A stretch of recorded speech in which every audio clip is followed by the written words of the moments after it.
Olá pessoal, tudo bem com vocês? Nessa aula eu irei falar sobre relações ecológicas desarmônicas, tá? Para quem nunca viu nenhum vídeo aqui do canal, eu sou o professor Cristiano. Aqui no canal eu posto aulas sobre ciências biológicas, certo? Então hoje falaremos sobre relações ecológicas desarmônicas. A relação ecológica basicamente é a interação entre seres vivos, tá? Essa interação pode ocorrer entre seres vivos que são da mesma espécie ou entre seres vivos que são de espécies diferentes, e ela também pode ser uma relação ecológica que seja vantajosa para um e não prejudique o outro, ou que tenha algum prejuízo para um dos participantes. Então, a relação ecológica desarmônica é todo tipo de relação entre seres vivos em que ocorre prejuízo para pelo menos um dos participantes dessa relação, ok? Então, as relações ecológicas desarmônicas são divididas em relações ecológicas intraespecíficas, quando ocorrem entre seres vivos da mesma espécie, e relações ecológicas desarmônicas interespecíficas, que é o tipo de relação ecológica que vai ocorrer entre seres vivos de espécies diferentes. Bom, o primeiro tipo de relação ecológica interespecífica é a competição. Na verdade, aqui nos slides eu vou mostrar a competição que ocorre entre espécies diferentes e entre seres da mesma espécie, certo? Basicamente, a competição é aquele tipo de relação ecológica em que seres vivos vão competir por algum recurso, ou recurso alimentar, ou parceiros para reprodução, ou por um espaço, pelo território. Então, é muito comum na época da reprodução que muitos animais que vivem em bandos, né, disputem as fêmeas. Então, geralmente, um único macho vai acasalar com essas fêmeas e esse macho precisa lutar com outros machos para conseguir o direito de acasalar com essas fêmeas. Por exemplo, entre esses cervos aqui, é comum que essa galhada deles cresçam durante o período reprodutivo, que é justamente para eles utilizarem na disputa pelas fêmeas.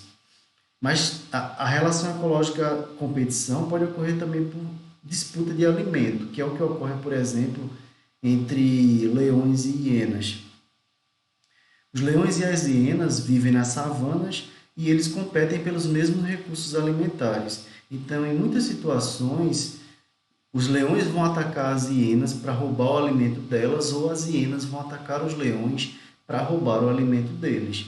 Geralmente, como o leão é um animal maior, os leões e as leoas são maiores do que as hienas, é muito comum de eles terem vantagem. Mas, quando as hienas estão em grande quantidade e a relação é de 3 para 1, quando tem 3 hienas para um leão ou para uma leoa, as hienas tendem a ter vantagem e elas acabam roubando o alimento que o leão capturou, certo? Bom, a próxima relação ecológica é a predação. A predação é basicamente uma relação em que tem um organismo que é chamado de predador e um organismo que é chamado de presa. Na predação, o predador irá pegar a presa, matá-la e vai se alimentar dessa presa, certo? Então, obviamente que tanto a presa como o predador vão desenvolver adaptações para facilitar a captura da presa, no caso do predador, ou para fugir do predador, no caso da presa. Tá? Então, como os exemplos que eu estou mostrando aqui, as cobras podem ter veneno para facilitarem a captura de presas, e ela tem outras estruturas no corpo dela que vão permitir capturar essa presa com mais eficiência. Tá? Aquelas cobras que não têm veneno, por exemplo, elas conseguem se enrolar no corpo da presa, matam a presa por constricção e depois se alimentam dela. Os roedores, que são a presa, também vão ter as adaptações. Então, eles vão se movimentar rapidamente, têm um bom olfato e têm uma audição bem apurada e constroem tocas para que eles consigam fugir com mais facilidade dos predadores. Que é o que ocorre também entre as corujas, os gaviões e as presas deles, né? Que podem ser, por exemplo, ratos, Então, a coruja vai ter uma visão muito boa, vai ter uma audição muito boa e voa rapidamente. Só que a presa também tem essas adaptações. Então, para o predador conseguir capturar a presa, ele tem que ver o momento exato que ele vai tentar capturar essa presa. Nem sempre o predador consegue capturar a presa. E na natureza sempre vai ocorrer um equilíbrio na quantidade de predadores e na quantidade de presas, tá? Nunca vai estar desequilibrado, porque um vai controlar a população do outro. Se tiver muitos predadores, a quantidade de presas diminui e os predadores diminuem. Se tiver poucos predadores, as presas aumentam e a quantidade de predadores aumenta. Então, ocorre um equilíbrio ecológico entre esses nessa relação de predação, tá? Bom, as duas próximas relações ecológicas que eu vou mostrar para vocês são adaptações dos seres vivos para fugirem da predação ou para facilitarem a captura das presas. Então, a primeira é a camuflagem. A camuflagem é basicamente alguma característica no corpo do animal que permite que ele fique escondido em algum ambiente.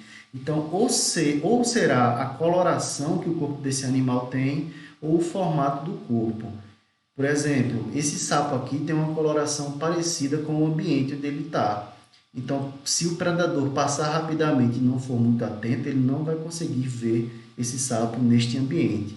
Que é a mesma coisa que ocorre com essa aranha aqui, ó. A coloração dela é muito próxima a essa parte da folha. Então, ela fica aqui para fugir de predadores ou para capturar alguma presa. Como ela está aqui e fica difícil de observá-la, de enxergá-la, a presa pode se aproximar sem perceber que ela está aí e acaba sendo capturada. E da mesma forma, ela vai conseguir fugir dos predadores com uma maior facilidade. Tá? Então, a camuflagem vai servir para as duas situações. Ou para você fugir de um predador, ou para você capturar a presa que você quer se alimentar dela. Por exemplo, aqui eu tenho um lagarto que tem uma coloração esverdeada junto de uma folha verde. Então, nessa situação, o lagarto vai ter uma certa camuflagem. Mas se esse lagarto saísse daqui e fosse para um ambiente em que a coloração do ambiente não é verde, ele não ia estar camuflado. Então, os seres vivos que realizam esse processo de camuflagem sempre vão procurar um ambiente que seja adequado às características do corpo dele, para que ele possa ter a camuflagem como uma vantagem competitiva em relação aos outros, que é o que ocorre com essa coruja aqui também, ó. Ela está perto de... O ninho dela está aqui numa estrutura de rochas que tem uma coloração parecida com a coloração do corpo dela. Então, ela vai se proteger de predadores e também vai facilitar a captura de presas. E, por exemplo, quando ela sair do ninho, se ela tiver filhotes, os filhotes vão ficar mais protegidos no ninho porque eles vão estar num ambiente em que eles estão camuflados. Tá? Uma outra adaptação dos seres vivos para impedirem a predação é o mimetismo. Então, o mimetismo é basicamente uma situação em que um ser vivo se parece com o outro. E um dos seres vivos sempre vai ter alguma coisa que afasta ele dos predadores. Por exemplo, aqui eu tenho a borboleta monarca e aqui eu tenho a borboleta vice-rei. A borboleta monarca possui toxinas no corpo dela que impede que os possíveis predadores queiram se alimentar dela. Aves, por exemplo, não vão querer se alimentar da borboleta monarca por causa dessas toxinas que tem no corpo dela. A borboleta vice-rei não tem essas toxinas, só que pelo fato dela ser parecida com a borboleta monarca, ela vai ter uma quantidade de predadores tentando caçar ela menor, porque eles acham que ela vai ter o gosto ruim, da mesma forma que ocorre com a borboleta monarca.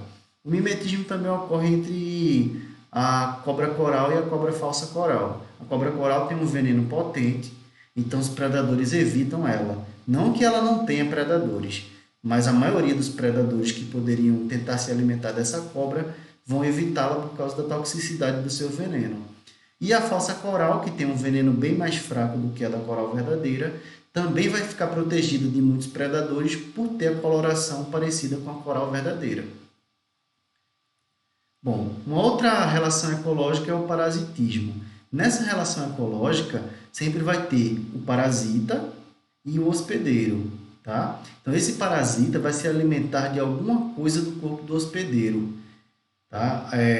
Pode ser sangue, pode ser alimentos quando o parasita estiver dentro do corpo do hospedeiro, enfim. Como exemplos aqui eu trouxe para vocês o piolho, né, que vai ficar na cabeça das pessoas e vai se alimentar do sangue, ele vai fazer pequenos buracos e se alimentar do sangue que está ali circulando pela cabeça da pessoa. E as muriçocas ou pernilongos, que vão furar o corpo da presa para se alimentar de sangue também. Mas tem outros exemplos de parasitas. Por exemplo, aqueles parasitas intestinais que por algum motivo você ingeriu. Ele vai ficar no sistema digestório da pessoa e vai se alimentar dos recursos alimentares que a pessoa está se alimentando. Mas geralmente o parasita não quer matar o hospedeiro. Por quê? Ele precisa do hospedeiro para se alimentar. Então a ideia do parasita é retirar aos poucos os alimentos para ele que estão no corpo do hospedeiro, mas manter o hospedeiro vivo o maior tempo possível para que ele possa continuar vivo naquele ambiente que é bom para ele. Bom, a próxima relação ecológica é a herbivoria. A herbivoria é basicamente uma relação ecológica que ocorre entre um animal que se alimenta de plantas e entre as plantas que são consumidas por esse animal, tá? Então, na herbivoria, tanto o herbívoro como a planta vão ter adaptações para facilitar a defesa ou a captura do alimento. No caso do animal que realiza a herbivoria, ele vai ter dentes que são modificados para cortar a planta com mais facilidade e outro grupo de dentes que é utilizado para mastigar o alimento, tá? Para mastigar essas folhas. No caso da planta, ela vai produzir substâncias que vão deixar o gosto dela desagradável para que o herbívoro não consuma ela e também pode produzir estruturas que machuquem o herbívoro. Por exemplo, ela pode desenvolver espinhos e esses espinhos podem, dependendo da quantidade, vão afastar esses animais que iriam consumir as folhas dessa planta, certo? E para finalizar, nós temos uma relação ecológica desarmônica e intraespecífica, que é o canibalismo. Bom, o canibalismo é basicamente uma relação em que um indivíduo consome o outro da mesma espécie que ele, certo? Isso ocorre, por exemplo, com a viúva negra, que é uma espécie de aranha, em que a fêmea é maior do que o macho. Então, geralmente, depois do acasalamento, a fêmea tenta pegar o macho e matar o macho e comê-lo, para ter energia para desenvolver os óvulos que serão fecundados. No caso do louva-a-Deus, ele também faz isso. Então, ele vai matar outros louva-a-Deus e vai se alimentar deles. Tá? Mas isso não é comum só entre os insetos. Os ursos polares, por exemplo, eles vão se alimentar geralmente de focas ou de qualquer outro alimento que esteja disponível para ele, mas sempre vão tentar capturar, na maior parte das vezes, focas, certo? Então, quando o gelo está em grande quantidade, a captura de focas ocorre com uma maior eficiência. Só que quando ocorre o período do verão, em que ocorre o degelo, e que a maior parte daquele local onde as focas vivem é água líquida, o urso polar não consegue capturar as focas porque elas nadam mais rápido do que ele. Então, nessa situação, os ursos polares podem tentar matar outros ursos polares que são mais fracos do que ele ou matar filhotes para que ele consiga se alimentar nessa situação em que o principal alimento dele está escasso, certo? Mas mesmo assim é um tipo de canibalismo, já que ele vai se alimentar de seres vivos que são da mesma espécie que ele. Então é isso, pessoal. Quem não é inscrito ainda no canal, se inscreva para receber novos vídeos semanalmente, tá? Podem comentar, fazer comentários. Se tiverem dúvidas sobre o conteúdo, perguntem, coloquem nos comentários que eu vou tentar sanar a dúvida de vocês. Até o próximo vídeo.